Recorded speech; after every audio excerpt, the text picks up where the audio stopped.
સુરત શહેર કોંગ્રેસ સમિતિ દ્વારા રત્ન કલાકારોને સાંત્વના પાઠવી રત્ન કલાકારના હિત અને રક્ષક સમિતિના કાર્યકર્તાઓ માનગઢ ચોક ખાતે એકઠા થયા હતા અને રત્ન કલાકારોનું હિત સર્વેપરી અને મંદીના કપરા સમયમાં તેમની સાથે કોઈ અનિચ્છનીય ઘટના ન બને અને પોસ્ટરો હાથમાં લઈ રત્ન કલાકારોને સહાનુભૂતિ પાઠવી હતી।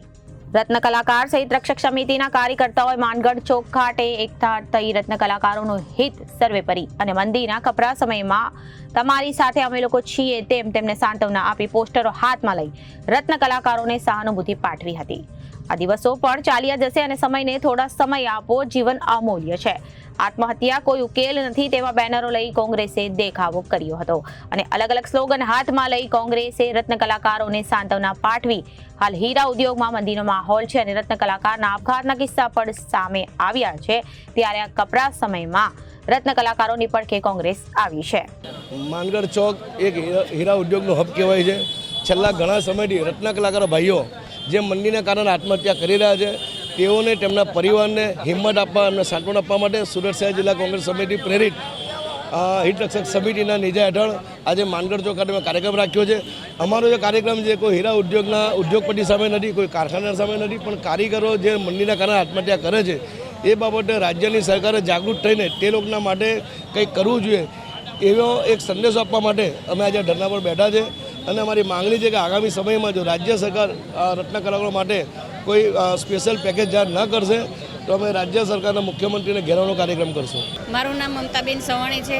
આજે જે રત્ન કલાકારો આત્મહત્યા કરી રહ્યા છે, આત્મહત્યા કરવાનું કારણ છે જે હીરામાં મંદી આવી રહી છે। હીરા આજે ગુજરાત એટલે નંબર 1 હીરાનું હબ કહેવાય છે।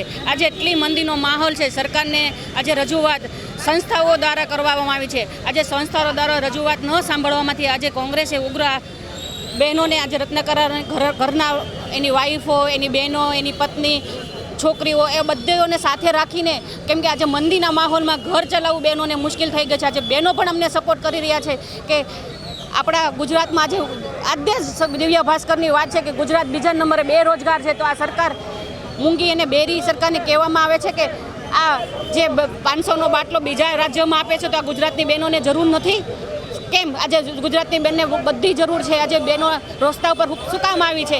આજે નિષ્ફળ પડેલી સરકારને એક હાકલ કરવા આવી યાર। મારું નામ અનિશા બારોટ છે। રજૂઆત હીરામાં જે મંદી ચાલી રહી છે, જ્યારે પર કારીગરોનો પગાર વધારવા માટે વાત થાય છે ત્યારે મંદીનું નામ લઈ અને પગાર વધારતા નથી અને કારીગરોનું શોષણ થઈ રહેલું છે, તો એના પર કોઈની ધ્યાન નથી। પોતાનું ઘર ચલાવવા માટે લોકો બોલી નથી શકતા કે પગારને વધારો કરો ને એવી રીતે, એમના માટે કોઈ નિયમો નથી, ટાઈમની એટલી બધું કડક છે કે કારીગરો નાની નાની ઉંમરના છોકરાઓ પણ જે એમાં કામ કરી રહ્યા છે એને ટાઈમ માટે બહુ પંચ્યુઅલ છે, પણ સામે સેલેરી એ રીતે મળતી નથી। બીજું કે જ્યારે સેલેરી વધારવા માટે અવાજ ઉપાડે છે ત્યારે મંદી છે એમ કરીને પગાર વધતો નથી। એટલે બધી રીતે જે પગાર વધતો નથી એટલે ઘરમાં પણ લેડીઝોને ઘર ચલાવવા માટે એટલો બધો પ્રોબ્લેમ નડે છે અને અત્યારે 80 થી 90% સુરત હીરા ઉપર ચાલી રહેલું છે।